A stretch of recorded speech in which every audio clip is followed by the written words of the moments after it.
Cuando pensamos en la Iglesia Católica, a menudo se nos viene a la mente su estructura visible, los líderes religiosos, los edificios sagrados y las prácticas de fe.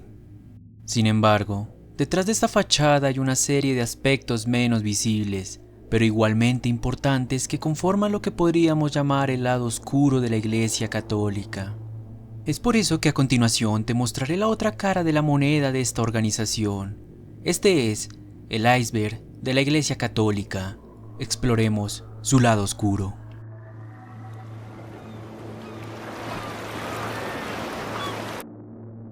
El Vaticano, el estado más pequeño del mundo.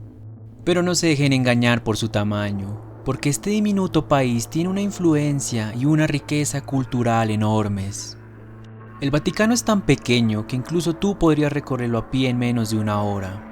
Sí, así de pequeño es, pero a pesar de su tamaño, este lugar es el centro de la fe católica, el hogar del Papa y un verdadero tesoro de arte y arquitectura. Comencemos nuestro recorrido con la majestuosa Basílica de San Pedro. Esta gigantesca iglesia no solo es el símbolo de la fe católica, sino también una obra maestra de la arquitectura renacentista. La cúpula diseñada por Miguel Ángel es simplemente espectacular, y la Plaza de San Pedro, obra del genial Bernini, es una maravilla arquitectónica. Cada rincón de esta basílica es un testimonio de la dedicación y el talento humano. Y ni hablar de los museos del Vaticano. Los museos del Vaticano albergan más de 70.000 obras de arte. Sí, 70.000, incluyendo la famosa Capilla Sixtina, con ese techo pintado por Miguel Ángel que parece cobrar vida. Cada galería y pasillo de estos museos te transporta a través de la historia del arte, desde las civilizaciones antiguas hasta los maestros del Renacimiento. Además de ser un tesoro artístico y espiritual, el Vaticano es un actor clave en la política global. Tiene su propia estación de radio, su propio periódico y hasta su propio ejército, la famosa Guardia Suiza. Desde este lugar, el Vaticano ejerce una influencia diplomática que va mucho más allá de sus fronteras físicas. Así que amigos, aunque el Vaticano sea el estado más pequeño del mundo en términos de superficie, su impacto es gigantesco. Cada piedra, cada obra de arte, cada jardín cuenta una historia de fe, devoción y grandeza. El Banco del Vaticano fue fundado en 1942 por el Papa Pío XII. Su misión principal es manejar los fondos destinados a obras religiosas y caritativas en todo el mundo. Así que no es un banco cualquiera, sino uno con un propósito muy especial: apoyar la misión espiritual y caritativa de la Iglesia Católica. Ahora, ¿cómo funciona este banco? El Banco del Vaticano opera de manera muy similar a otros bancos, pero con algunas diferencias clave. Meramente no tiene sucursales en otros países y sus clientes son principalmente instituciones religiosas, diócesis, órdenes religiosas y empleados del Vaticano. Y es por eso que no es un banco donde cualquiera puede abrir una cuenta. Su enfoque principal está en servir a la comunidad católica y asegurarse de que los fondos se usen de manera ética y responsable. Una de las cosas más interesantes del Banco del Vaticano es su compromiso con la transparencia y la ética financiera. En los últimos años ha implementado varias reformas para asegurar que sus operarios cumplan con los estándares internacionales contra el lavado de dinero y financiamiento del terrorismo. Estas medidas han ayudado a mejorar su reputación y asegurar que los fondos sean utilizados correctamente. Pero no todo ha sido siempre perfecto. Uno de los aspectos más escalofriantes del Banco del Vaticano son los numerosos escándalos financieros que han enfrentado. Desde acusaciones de lavado de dinero hasta misteriosas desapariciones de grandes sumas de dinero. Estos eventos han dejado a muchos preguntándose, ¿qué ocurre realmente detrás de esas puertas cerradas? Uno de los casos más famosos fue el de Roberto Calvi, conocido como el Banquero de Dios, quien fue encontrado ahorcado bajo un puente en Londres en 1982. Su muerte fue declarada como un asesinato y muchos creen que tenía vínculos con el Banco del Vaticano y la mafia italiana. Este caso sigue siendo uno de los grandes misterios sin resolver de la historia moderna. Pero no solo son los escándalos financieros los que añaden un toque de terror a la historia del Banco del Vaticano. Hay rumores de túneles secretos bajo el Vaticano utilizados para transportar documentos y dinero de manera discreta. Estas historias, aunque no confirmadas, contribuyen a la atmósfera de misterio que rodean a esta institución. El sistema judicial del Vaticano, siendo este el estado soberano más pequeño del mundo, cuenta con su propio sistema de justicia para mantener el orden dentro de sus fronteras. Este sistema se basa en la ley fundamental del Estado de la Ciudad del Vaticano y fue promulgada en el año 2000 por el Papa Juan Pablo II. Pero lo que en verdad hace que este sistema sea tan intrigante es cómo mezcla la ley civil con la ley canónica, la cual regula los asuntos de la Iglesia Católica. El sistema de justicia del Vaticano está compuesto por 3 tribunales principales: el Tribunal de Primera Instancia, el Tribunal de Apelación y la Corte Suprema de la Signatura Apostólica. Sin embargo, hay un cuarto tribunal que despierta mucho interés y misterio. Se llama el Tribunal de la Penitenciaría Apostólica. Este tribunal maneja cuestiones relacionadas con el fuero interno de la Iglesia, como los pecadores graves y las indulgencias, y sus procedimientos son extremadamente secretos. Uno de los casos más escalofriantes y misteriosos que ha pasado por el sistema judicial del Vaticano es el de Manuela Orlandi, una ciudadana vaticana que desapareció en 1983. A pesar de las investigaciones y teorías conspirativas que involucran a la mafia, servicios secretos y altos miembros de la Iglesia, su paradero sigue siendo un enigma. Este caso ha sido un recordatorio de que incluso en el corazón de la Santa Sede hay secretos oscuros y misteriosos sin resolver. El hecho de que el Vaticano tenga su propio sistema de justicia es una muestra de su soberanía y autonomía, pero también plantea muchas preguntas intrigantes. ¿Qué otros secretos se esconden detrás de estos muros sagrados? ¿Qué tipo de justicia se imparte en los casos más oscuros y delicados? Y por último, ¿cuántos misterios siguen enterrados en los archivos judiciales del Vaticano? El 17,7% de la población mundial es católica. Con más de 1,3 mil millones de fieles, la Iglesia Católica es la organización religiosa más grande del mundo. Su influencia se extiende a todos los rincones del planeta, desde las grandes catedrales de Europa hasta pequeñas capillas en aldeas remotas de América Latina, África y Asia. Pero ¿cómo ha logrado la Iglesia mantener y expandir su influencia a lo largo de los siglos? Uno de los elementos más intrigantes es la forma en la que la Iglesia Católica ha utilizado el misterio y el ritual para conectar con sus seguidores. Las ceremonias solemnes, los ritos antiguos y el uso de símbolos y arte sacro han jugado un papel crucial en la creación de una experiencia espiritual profunda y misteriosa. La misa, con sus cánticos en latín y su estructura milenaria, transporta a los fieles a un espacio donde lo divino parece tangible. Pero no todo es tan sencillo. La historia de la Iglesia Católica está llena de episodios oscuros y misteriosos. Así que amigos, cuando hablamos del 17,7% de la población mundial que es católica, no solo estamos hablando de números. Estamos hablando de una fe que ha perdurado a través de los siglos, que ha tocado innumerables vidas y que está envuelta en un aura de misterio y trascendencia.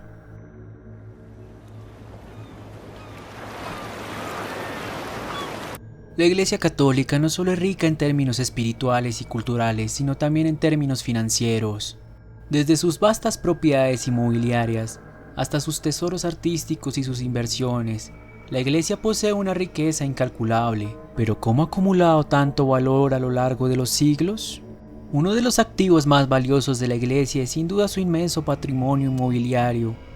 La Iglesia posee algunas de las propiedades más emblemáticas y valiosas del mundo. Estos edificios no solo son lugares de culto, sino también obras maestras de la arquitectura y el arte, con un valor incalculable. Además de su patrimonio inmobiliario, la Iglesia Católica posee una de las colecciones de arte más impresionantes del mundo. Estas obras no solo tienen un valor cultural inmenso, sino también un valor financiero astronómico. Pero no todo es tan claro y sencillo. El verdadero valor de la Iglesia Católica está envuelto en un aura de misterio. La falta de transparencia en sus finanzas ha llevado a muchas especulaciones y teorías conspirativas.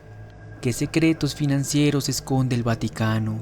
¿Cuánto dinero tiene realmente la Iglesia? Estas preguntas han sido objeto de debate durante años. Adicionalmente, la Iglesia Católica recibe donaciones y contribuciones de millones de fieles en todo el mundo. El diezmo, las colectas dominicales y las donaciones caritativas contribuyen a las arcas de la Iglesia, permitiéndole financiar sus innumerables obras de caridad, educación y salud. Pero ¿cuánto de este dinero se destina realmente a estas causas y cuánto se mantiene en los cofres del Vaticano? Este es otro de los grandes misterios que rodean a la Iglesia. Primero déjenme aclarar que cuando hablamos de criminalidad en el Vaticano, no nos referimos a una situación de caos y de violencia como en otras partes del mundo. Sin embargo, incluso en este lugar sagrado hay casos de delitos que han generado titulares y escándalos a lo largo de los años. Uno de los tipos de criminalidad más notorios en el Vaticano es el delito financiero. Como mencionamos anteriormente, el Banco del Vaticano ha sido objeto de varios escándalos de corrupción, lavado de dinero y malversación de fondos a lo largo de los años. Otro tipo de delito que ha sacudido al Vaticano es el abuso sexual. Durante décadas, la Iglesia Católica ha enfrentado acusaciones de abuso sexual por parte de miembros del clero en todo el mundo, y el Vaticano no ha sido la excepción. Casos de sacerdotes y obispos acusados del abuso han salido a la luz, generando indignación y llamados a la acción por parte de sobrevivientes y activistas. Además de estos delitos más conocidos, también hay rumores y teorías conspirativas que sugieren la existencia de crímenes más oscuros vinculados con la mafia italiana y secretos en el Vaticano. Desde desapariciones misteriosas hasta asesinatos encubiertos, hay quienes creen que detrás de las murallas del Vaticano se esconde un lado oscuro y siniestro que la Iglesia prefiere mantener oculto. El rostro de Jesús por Miguel Ángel era de su pareja. Primero permítanme presentarles al hombre detrás de esta teoría, Tomás de Celano. Tomás fue un sacerdote y poeta italiano del siglo XIII, conocido por sus escritos sobre la vida de San Francisco de Asís. En uno de sus relatos describe a San Francisco teniendo una visión mística donde ve a Jesús y María, y describe a Jesús como la imagen de la belleza del rostro de la persona amada. Esta frase ha llevado a muchos a especular que Miguel Ángel pudo haberse inspirado en su pareja para el rostro de Jesús en algunas de sus obras. ¿Quién era la supuesta pareja de Miguel Ángel? Era Tommaso de Cavalieri. Tommaso fue un noble italiano y poeta conocido por su belleza y por su relación cercana con Miguel Ángel. Se cree que Miguel Ángel conoció a Tommaso en la década de 1530 y quedó profundamente impresionado por su apariencia y su personalidad. Los historiadores del arte han señalado similitudes entre el rostro de Jesús en algunas de las obras de Miguel Ángel, como la Crucifixión de San Pedro y la Pietà Rodandini. Esta conexión ha llevado a la especulación de que Miguel Ángel pudo haber usado a Tommaso como un modelo para el rostro de Jesús en estas obras. Sin embargo, es importante señalar que esta teoría es solo una teoría. No hay evidencia definitiva que respalde esta afirmación y muchos historiadores del arte han cuestionado su veracidad. El ángel fue conocido por su genio artístico y su habilidad para capturar la belleza y la emoción en sus obras, y es posible que haya creado el rostro de Jesús basándose en su propia visión y comprensión de la divinidad, en lugar de la apariencia de su pareja. El machismo y el erotismo en la Biblia. Primero, hablemos del machismo en la Biblia. Como muchos textos antiguos, la Biblia refleja una sociedad patriarcal donde los hombres tenían un poder y una autoridad dominante sobre las mujeres. En muchos pasajes de la Biblia, las mujeres son retratadas como unas subordinadas a los hombres, y se espera que obedezcan y sirvan a sus esposos. Por ejemplo, en Efesios 5:22-24 se dice: las mujeres deben estar sometidas a sus maridos como el Señor, porque el marido es cabeza de la mujer, así como Cristo es cabeza de la Iglesia. Además, la Biblia contiene varios pasajes que regulan la conducta de las mujeres, especialmente en lo que respecta a la sexualidad y la pureza. Por ejemplo, en Levítico 20:10 se establece la pena de muerte para las mujeres adúlteras, mientras que los hombres no enfrentan la misma condena. Esta doble moral refleja una actitud sexista que ha sido objeto de críticas por parte de muchos estudiosos y activistas. Otro aspecto controversial es la representación del erotismo en la Biblia. Si bien la Biblia es un texto religioso, también contiene pasajes que describen escenas de amor y pasión a menudo de manera bastante explícita. El Cantar de los Cantares, por ejemplo, es un libro de la Biblia que está dedicado completamente al amor erótico entre un hombre y una mujer. Sus versos están llenos de metáforas sensuales y descripciones detalladas de la belleza física y el deseo sexual. Sin embargo, la inclusión de este tipo de pasajes en la Biblia ha sido motivo de controversias y debate a lo largo de los siglos. Algunos han interpretado estas descripciones como una celebración del amor humano y la sexualidad dentro del contexto del matrimonio, mientras que otros las han visto como inapropiadas para un texto religioso y han preferido interpretarlas de manera simbólica o espiritual.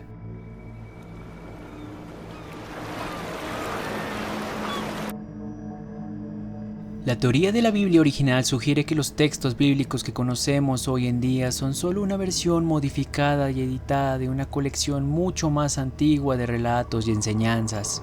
Según esta teoría, la Biblia habría experimentado múltiples revisiones y reescrituras a lo largo de los siglos, lo que habría dado lugar a la versión que conocemos hoy en día.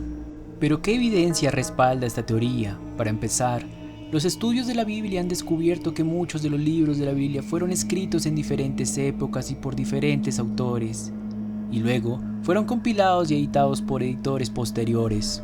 Esto sugiere que la Biblia no es un texto monolítico y coherente, sino más bien una colección de textos que han sido reunidos y modificados a lo largo del tiempo. Además, se han encontrado numerosos manuscritos antiguos que contienen versiones alternativas de pasajes bíblicos conocidos. Por ejemplo, los rollos del Mar Muerto descubiertos en la década de 1940. Estos contienen fragmentos de muchos libros del Antiguo Testamento, algunos de los cuales difieren en pequeños detalles de las versiones posteriores. Estos hallazgos sugieren que los textos bíblicos no eran inmutables, sino que estaban sujetos a cambios y revisiones a lo largo de los siglos. Entonces, ¿qué secretos y misterios podrían estar ocultos en la Biblia original?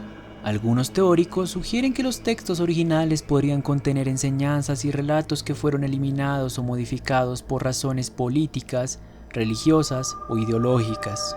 Estos textos podrían proporcionar una visión más completa y matizada de la historia y la teología del antiguo Israel y la primera comunidad cristiana.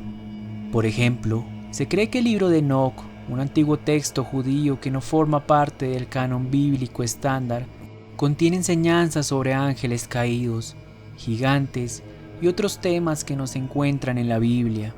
Si estos temas fueran incluidos en la Biblia original, podrían cambiar nuestra comprensión de la cosmología y la mitología del mundo antiguo. Otro ejemplo intrigante es el Evangelio de Tomás, un antiguo texto cristiano que contiene una colección de dichos de Jesús. Aunque no forman parte del canon bíblico, este evangelio proporciona una visión alternativa de las enseñanzas de Jesús y ha generado mucho debate entre los estudios de la Biblia. En resumen, la teoría de la Biblia original es una idea fascinante que sugiere que los textos bíblicos que conocemos hoy en día podría ser solo una versión modificada y editada de una colección mucho más antigua de relatos y enseñanzas. Si esta teoría fuera cierta, podría tener importantes implicaciones para nuestra comprensión de la historia y la teología del antiguo Israel y la primera comunidad cristiana. La búsqueda del Arca de la Alianza. Para quienes no estén familiarizados, el Arca de la Alianza es un cofre sagrado mencionado en la Biblia, que según la tradición judía y cristiana, contenían las tablas de piedra con los 10 mandamientos, así como otros objetos que también eran sagrados. Se dice que fue construida por orden de Dios y que acompañó a los israelitas durante su travesía por el desierto, antes de ser ubicado en el Templo de Salomón en Jerusalén. Sin embargo, el destino final del Arca de la Alianza es un misterio que ha desconcertado a investigadores y buscadores del tesoro durante siglos. A lo largo de la historia ha habido numerosas teorías y leyendas sobre su paradero, y muchos aventureros han emprendido expediciones para tratar de encontrarla. Una de las teorías más populares es que el arca fue llevada a Utopía, donde se encuentra actualmente en la ciudad de Aksum. Según la tradición etíope, el arca está custodiada en la iglesia de Nuestra Señora de Sion y es objeto de veneración por parte de la comunidad cristiana ortodoxa etíope. Sin embargo, esta afirmación ha sido objeto de debate y controversia y muchos investigadores cuestionan su autenticidad. Sin embargo, hasta el día de hoy el Arca de la Alianza sigue siendo un enigma sin resolver. A pesar de todos los esfuerzos y las teorías, su paradero sigue siendo desconocido y su búsqueda continúa fascinando a millones de personas en todo el mundo. La vinculación de la Iglesia Católica con la mafia italiana. Durante décadas se ha especulado sobre la existencia de una conexión entre la Iglesia Católica y la mafia italiana, especialmente en Sicilia, donde la Cosa Nostra ha tenido una fuerte presencia. Se ha sugerido que algunos miembros del clero, desde sacerdotes locales hasta incluso altos prelados, podrían haber tenido relaciones con figuras criminales y haber colaborado con ellas. Se ha sugerido que la mafia podría haber utilizado propiedades de la iglesia como tierras y edificios para actividades ilegales como el lavado de dinero o el tráfico. A cambio, la mafia podría haber ofrecido protección o influencia a ciertos miembros del clero. Además, se han reportado casos de sacerdotes y obispos que han sido acusados de tener vínculos con la mafia o de estar involucrados en actividades criminales. Estos casos han generado indignación y escándalo en la comunidad católica. Sin embargo, es importante señalar que estas acusaciones no se aplican a toda la Iglesia Católica, sino a una minoría de individuos que podrían haber abusado de su posición para fines criminales. La teoría del Big Bang fue creada por un sacerdote. La teoría del Big Bang, como muchos de ustedes saben, postula que el universo tuvo un comienzo explosivo hace aproximadamente 13,8 millones de años. Todo el espacio, el tiempo y la materia se originaron a partir de un punto extremadamente caliente y denso, en un evento que marcó el inicio del universo tal y como lo conocemos hoy en día. Lo que quizás no sepan es que esta teoría fue propuesta por primera vez por el sacerdote católico belga Georges Lemaitre en la década de 1920. Lemaitre, además de ser un sacerdote, era también un destacado físico y matemático con una mente brillante y una profunda curiosidad por el universo. En 1927, Lemaitre presentó por primera vez su teoría del átomo primigenio, en un artículo científico donde sugirió que el universo se habría originado a partir de una singularidad cósmica en expansión. Esta idea fue revolucionaria en su época y sentó las bases para lo que más tarde se conocería como la teoría del Big Bang. Sin embargo, la teoría del Big Bang no fue ampliamente aceptada de inmediato. Unos científicos, incluido el famoso astrónomo británico Fred Hoyle, se mostraron escépticos y ridiculizaron la idea, refiriéndose a ella de manera despectiva como el Big Bang. Sin embargo, con el tiempo las observaciones astronómicas y los avances de la física confirmaron la validez de la teoría de Lemaitre y se convirtió en la expansión dominante sobre el origen del universo. La contribución de Lemaitre a nuestra comprensión del cosmos es un recordatorio poderoso de que la ciencia y la fe no están reñidas.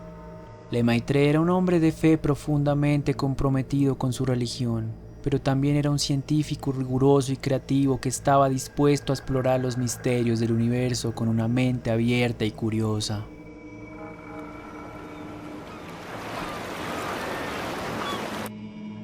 El Vaticano no puede acabar con el hambre. En primer lugar, es importante recordar que el Vaticano es una institución religiosa con una misión espiritual y moral, pero no es un Estado en el sentido tradicional. Aunque cuenta con una considerable riqueza y recursos, sus funciones principales están relacionadas con la evangelización, la caridad y la promoción de la justicia social, en lugar de ser un ente dedicado exclusivamente a la erradicación del hambre. Además, el problema del hambre en el mundo es multifacético y complejo, y no puede ser resuelto únicamente por una institución, por más poderosa que sea. Factores como la pobreza, la desigualdad económica, los conflictos armados, el cambio climático y la falta de acceso a recursos básicos como la tierra y el agua contribuyen de manera significativa a la persistencia del hambre en muchas partes del mundo. Si bien el Vaticano realiza importantes obras de caridad y promueve la justicia social a través de su red de organizaciones y programas, su alcance es limitado en comparación con la escala global del problema del hambre. A pesar de sus esfuerzos, el Vaticano no puede abordar por sí solo todas las causas subyacentes del hambre, ni proporcionar soluciones sostenibles a largo plazo. La ubicación del Ofir. Ofir es mencionado en la Biblia como un lugar asociado con la riqueza y abundancia. Se dice que el rey Salomón recibió grandes cantidades de oro, plata, marfil, piedras preciosas y otras riquezas de Ofir. Sin embargo, a lo largo de los siglos, la ubicación exacta del Ofir ha sido objeto de debate y especulación. Algunos expertos creen que Ofir podría haber estado ubicado en algún lugar de África, posiblemente en la región del Cuerno de África o en la costa oriental del continente. Se han propuesto varias teorías sobre su ubicación específica, pero hasta el día de hoy no hay consenso sobre dónde se encontraba realmente este misterioso lugar. Sin embargo, a pesar de todos los esfuerzos y las investigaciones, la ubicación exacta de Ofir sigue siendo un enigma sin resolver. Algunos creen que podría tratarse de un lugar legendario simbólico, más que una ubicación geográfica concreta. El Anticristo. A lo largo de la historia ha habido muchas interpretaciones y teorías sobre quién podría ser el Anticristo y cuándo aparecerá. Algunos creen que se trata de una figura histórica que ya ha vivido, mientras que otros lo ven como un líder futuro que aún está por surgir. También se han propuesto diversas identidades para el Anticristo, desde líderes políticos y religiosos hasta figuras simbólicas o alegóricas. Una de las interpretaciones más conocidas es la que se encuentra en el libro de Apocalipsis, donde se menciona al número de la bestia como una marca o señal asociada al Anticristo. Este número, que se escribe como el 666, ha generado muchas especulaciones y teorías a lo largo de los siglos, y se ha asociado con diversas figuras históricas y contemporáneas. Sin embargo, es importante recordar que el concepto del Anticristo es principalmente religioso y apocalíptico, y su interpretación puede variar según las creencias y tradiciones de cada persona. Algunos lo ven como una figura literal que vendrá al final de los tiempos, mientras que otros lo interpretan de manera más simbólica o metafórica. En última instancia, la idea del Anticristo nos invita a reflexionar sobre el bien y mal, la luz y la oscuridad, y el destino final de la humanidad. ¿Es el Anticristo una realidad inminente que debemos temer? ¿O es más bien un símbolo de los desafíos espirituales y morales que enfrentamos en nuestro mundo? Es una pregunta que cada uno debe responder por sí mismo, basándote en sus propias creencias y convicciones. El intento de asesinato contra Juan Pablo II tuvo lugar el 13 de mayo de 1981. Mientras el Papa se encontraba en la plaza de San Pedro del Vaticano saludando a los fieles durante una audiencia general, un hombre llamado Mehmet Ali, un terrorista turco de extrema derecha, se acercó al Papa y le disparó 4 veces a corta distancia. Los disparos hirieron gravemente al Papa, causándole graves lesiones en el abdomen, el intestino delgado y el colon. A pesar de sus heridas, Juan Pablo II sobrevivió al atentado y fue llevado de inmediato al hospital, donde recibió tratamiento de emergencia y fue sometido a una cirugía de varias horas. El atentado conmocionó al mundo entero y generó una oleada de solidaridad y apoyo hacia el Papa. Miles de personas se congregaron en las plazas y calles de todo el mundo para rezar por la recuperación del Papa y para expresar su repudio a la violencia y al terrorismo.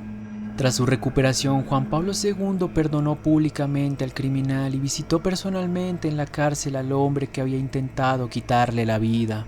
Este acto de perdón y misericordia conmovió a millones de personas en todo el mundo y se convirtió en un poderoso ejemplo de la fuerza del amor y la reconciliación sobre el odio y la violencia.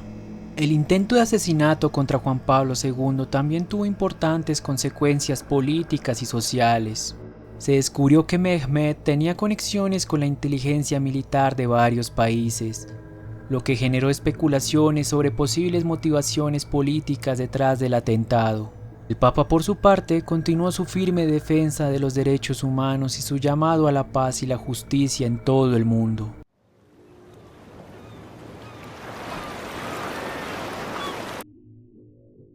La edad de María al dar a luz. Según la tradición cristiana, María era una joven virgen cuando dio a luz a Jesús en Belén. Sin embargo, la Biblia no proporciona una edad específica para María en el momento del nacimiento de Jesús, lo que ha llevado a diferentes interpretaciones y especulaciones sobre su edad. Algunos estudiosos e historiadores han sugerido que María podría haber tenido una edad de adolescente en el momento del nacimiento de Jesús, posiblemente entre los 13 y 16 años de edad. Esta teoría se basa en el contexto cultural y las prácticas sociales de la época, donde el matrimonio y la maternidad a una edad temprana eran comunes. Por otro lado, también hay quienes sostienen que María podría haber sido mayor en el momento del nacimiento de Jesús, posiblemente en sus 20 años o incluso más. Esta teoría se basa en interpretaciones alternativas de los textos bíblicos y en consideraciones sobre la vida y el contexto de María en el mundo antiguo.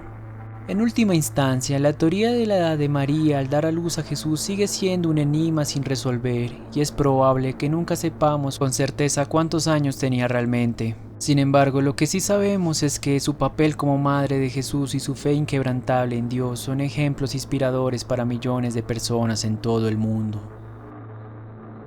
Exorcismos por parte de los papas.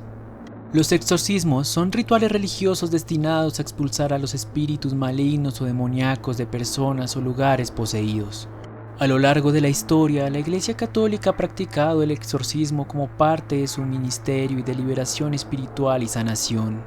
Varios papas han sido conocidos por su participación directa en exorcismos, ya sea realizándolos personalmente o autorizando su práctica.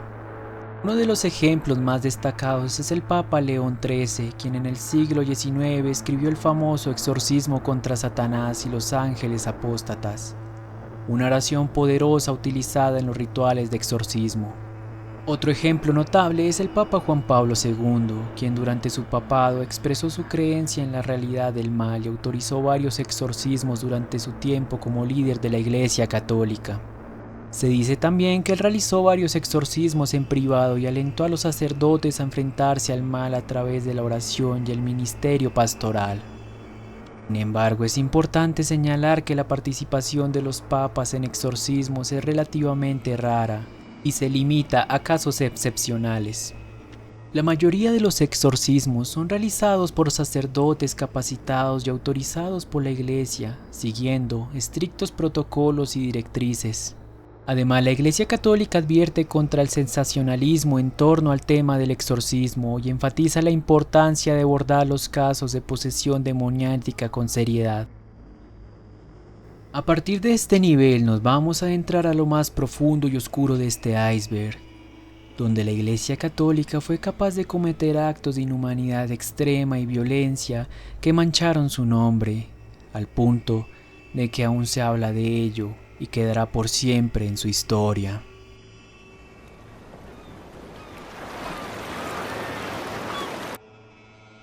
La búsqueda de brujas y herejes. Durante la Edad Media y la Edad Moderna, la Iglesia Católica emprendió una intensa campaña para erradicar la herejía y la brujería, consideradas amenazas para la fe y la moralidad cristiana. Esta campaña se llevó a cabo a través de la Inquisición, un tribunal eclesiástico establecido para investigar y castigar a aquellos que se desviaran de la doctrina oficial de la Iglesia. La búsqueda de brujas y herejes era una empresa inquisitorial obsesionada con la identificación y eliminación de supuestas amenazas a la ortodoxia religiosa. Se creía que las brujas eran seguidoras del diablo que practicaban la magia negra y realizaban pactos con fuerzas sobrenaturales, mientras que los herejes eran aquellos que se apartaban de la fe católica y ponían en peligro la salvación de las almas. Para identificar a las brujas y herejes, la Inquisición utilizaba métodos de tortura para obtener confesiones. También se basaban en la denuncia de vecinos y conocidos, la observación de comportamientos sospechosos y la superstición popular de perseguir a los sospechosos y llevarlos ante la justicia eclesiástica. Aquellos que eran declarados culpables enfrentaban penas severas que incluían la prisión, la confiscación de bienes e incluso la ejecución en la hoguera. Aunque la Inquisición ha quedado en el pasado, su legado perdura como un recordatorio del fanatismo religioso y la persecución de aquellos que son percibidos como diferentes o amenazantes para el orden establecido.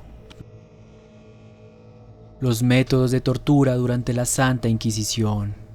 Durante la Santa Inquisición se emplearon una variedad de métodos de tortura destinados a obtener confesiones de herejía y apostasía, así como castigar y amedrentar a los supuestos herejes. Uno de los métodos más conocidos y temidos fue el potro, una herramienta de tortura diseñada para estirar el cuerpo del acusado hasta el límite de lo soportable, causando agonía y lesiones graves. Otro método común era la rueda, donde el acusado era atado a una rueda y golpeado con unas barras de hierro mientras se giraba, causando fracturas y lesiones graves. También se emplearon métodos como la flagelación, el aplastamiento de los dedos, la aplicación de hierros candentes y la simulación de ahogamiento, entre otros. Estos métodos de tortura eran empleados por la Inquisición como una forma de intimidación y control social, destinados a castigar a los supuestos herejes y disuadir a otros que desafían la autoridad de la Iglesia. Sin embargo, en muchos casos, las confesiones obtenidas bajo tortura eran falsas o coaccionadas, lo que llevaba a la condena de inocentes y a la perpetuación de la injusticia. La Santa Inquisición fue un periodo oscuro y doloroso de la historia marcado por la intolerancia religiosa, la persecución y la violencia. Los abusos por parte del clero de la Iglesia Católica han sido un problema persistente a lo largo de la historia, pero se han vuelto especialmente prominentes en las últimas décadas, con la revelación de numerosos casos de abuso sexual, físico y emocional, cometidos por sacerdotes, obispos y otros miembros del clero. Estos abusos han causado un profundo sufrimiento a las víctimas, muchas de las cuales han sufrido en silencio durante años debido al poder y la influencia de la Iglesia.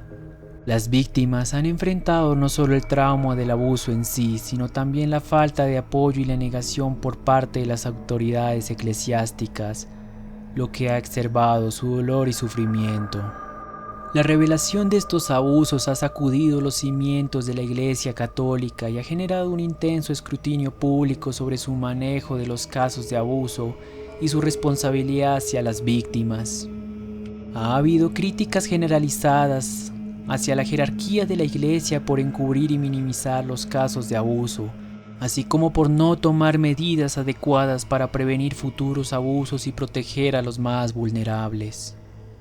En respuestas a estas revelaciones, la Iglesia Católica ha implementado una serie de medidas para abordar el problema de los abusos por parte del clero, incluyendo la creación de políticas de protección infantil, la cooperación con las autoridades civiles en la investigación de casos de abuso y la promoción de la transparencia y la rendición de cuentas dentro de la institución. Sin embargo, queda mucho por hacer para sanar las heridas causadas por los abusos y restaurar la confianza en la Iglesia. Es fundamental que la Iglesia continúe enfrentando el problema de los abusos con valentía y determinación, escuchando y apoyando a las víctimas y trabajando para prevenir futuros abusos y proteger a los más vulnerables.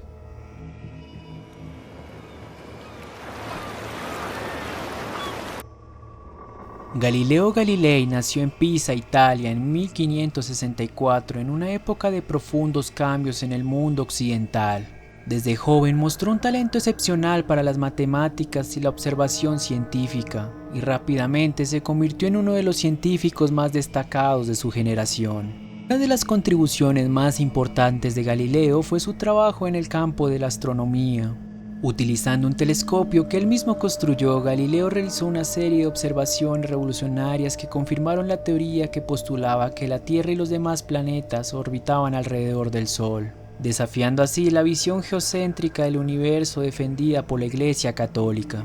Estas observaciones llevaron a Galileo a enfrentarse abiertamente con la Iglesia, que veía su trabajo como una amenaza para la doctrina religiosa establecida. En 1616, la Inquisición romana prohibió la enseñanza y la defensa del sistema heliocéntrico, y Galileo fue condenado a prisión domiciliaria por desafiar la autoridad de la Iglesia. A pesar de su condena, Galileo continuó trabajando en secreto y publicó su obra más famosa, Diálogos sobre los dos máximos sistemas del mundo, en 1632. Esta obra, que presentaba argumentos a favor de su teoría, provocó la ira de la Iglesia y llevó a Galileo a enfrentarse al segundo juicio por herejía. En 1633, Galileo fue obligado a retractarse de sus afirmaciones y pasó el resto de su vida bajo arresto domiciliario. A pesar de sus sufrimientos, su trabajo sentó las bases para la revolución científica que transformaría nuestra comprensión del universo y allanaría el camino para el surgimiento de la ciencia moderna. Las primeras cruzadas fueron una serie de expediciones militares emprendidas por los cristianos europeos en el siglo XI, con el objetivo de recuperar Tierra Santa, especialmente Jerusalén, de mano de los musulmanes. Estas cruzadas fueron motivadas por una combinación de fervor religioso, ambición política y deseo de riqueza y gloria. La llamada a las cruzadas fue proclamada por el Papa Urbano II en el Concilio de Clermont en 1095, instando a los cristianos a tomar las armas y marchar hacia la Tierra Santa para liberarla de la dominación musulmana. Esta convocatoria desencadenó una oleada de entusiasmo y fervor religioso en toda Europa, llevando a miles de hombres, mujeres y niños a unirse a la cruzada. Las cruzadas fueron una empresa militar compleja y multifacética que involucró a varios reinos y poderes europeos, así como múltiples enfrentamientos con los estados musulmanes del Oriente Medio. A lo largo de casi 2 siglos se llevaron a cabo varias cruzadas, cada una con sus propias campañas, batallas y resultados. Si bien las primeras cruzadas lograron capturar Jerusalén en 1099 y establecer varios estados cristianos en Tierra Santa, su éxito fue efímero y a menudo se vio asombrecido por conflictos internos, rivalidades políticas y la constante amenaza de los estados musulmanes vencidos. Las cruzadas también tuvieron consecuencias profundas y duraderas tanto en Europa como en Oriente Medio. En Europa, las cruzadas estimularon el intercambio cultural, económico y religioso y contribuyeron al fortalecimiento del poder de la Iglesia Católica y los reinos europeos. En Oriente Medio, las cruzadas dejaron un legado de resentimiento y conflicto que perdura hasta nuestros días. El Concilio Cadavérico. Durante el juicio, el cadáver de Formoso fue acusado de una serie de delitos incluyendo perjurio, usurpación del papado y herejía. Sorprendentemente, el cadáver de Formoso fue declarado culpable de todos los cargos y despojado de sus vestiduras papales. Luego su cuerpo fue mutilado y arrojado al río Tíber como castigo por sus supuestos crímenes. El concilio cadavérico ha sido ampliamente condenado como uno de los episodios más grotescos y vergonzosos de la historia de la Iglesia Católica. Fue un ejemplo extremo de la corrupción y el abuso de poder que prevalecía en la jerarquía eclesiástica en el momento y dejó una mancha indeleble en la reputación de la Iglesia. A pesar de su naturaleza aberrante, el concilio cadavérico también ha sido objeto de fascinación y especulación a lo largo de los siglos. Ha inspirado obras de arte, literatura y teatro y sigue siendo un recordatorio sombrío de los peligros del fanatismo religioso y la corrupción política. En resumen, el concilio cadavérico es un episodio macabro y surrealista de la historia de la Iglesia Católica que desafía nuestra comprensión de la política y la religión en la Edad Media. La Casa Borgia, también conocida como la familia Borgia, fue una poderosa familia noble de origen español que alcanzó su apogeo en el siglo XV en Italia. Liderados por el astuto y ambicioso Rodrigo Borgia, quien se convirtió en Papa Alejandro XV en 1492, los Borgia ejercieron un control despiadado sobre los asuntos políticos y religiosos de la época. Uno de los aspectos más notorios de la Casa Borgia fue su corrupción y su implacable búsqueda de poder y riqueza. Se rumorea que Rodrigo Borgia había comprado el papado mediante sobornos y manipulaciones políticas, y que había utilizado su posición para enriquecer a su familia y consolidar su dominio sobre Italia. Sin embargo, lo que más ha contribuido a la notoriedad de los Borgia son las intrigas y crímenes que marcaron su reinado. Se dice que la familia recurrió al asesinato, la traición y la adulteración para eliminar a sus rivales y mantener su posición de poder. Se les acusó de envenenar a sus enemigos y de recurrir a la violencia para lograr sus objetivos políticos. Otro aspecto infame de los Borgia fue su vida privada, que estuvo marcada por escándalos sexuales y relaciones incestuosas. Se rumorea que el Papa Alejandro XV mantenía relaciones íntimas con sus hijas y que los hijos de la familia participaban en actividades inmorales. A pesar de su notoriedad, la Casa Borgia también dejó un legado duradero en el arte, la arquitectura y la cultura del Renacimiento italiano. Varios miembros de la familia fueron mecenas de artistas y humanistas de renombre y contribuyeron al florecimiento de la cultura de la época. Sin embargo, esto no cambia el hecho de que en esa casa se cometieron crímenes atroces. Y este fue el iceberg más aterrador que nos muestra el otro lado oscuro de la Iglesia Católica. Antes de terminar este video, quiero darle un agradecimiento especial al canal de TikTok de Icebox. este iceberg fue idea suya. Y si les interesa, él está subiendo contenido muy interesante en su canal. Por favor, síganlo. Si te gustó el video, no olvides darle like y suscribirte, estaré subiendo contenido semanal. También puedes unirte a mis redes sociales donde estaré subiendo otro tipo de contenidos. Un abrazo y hasta que la oscuridad nos reúna.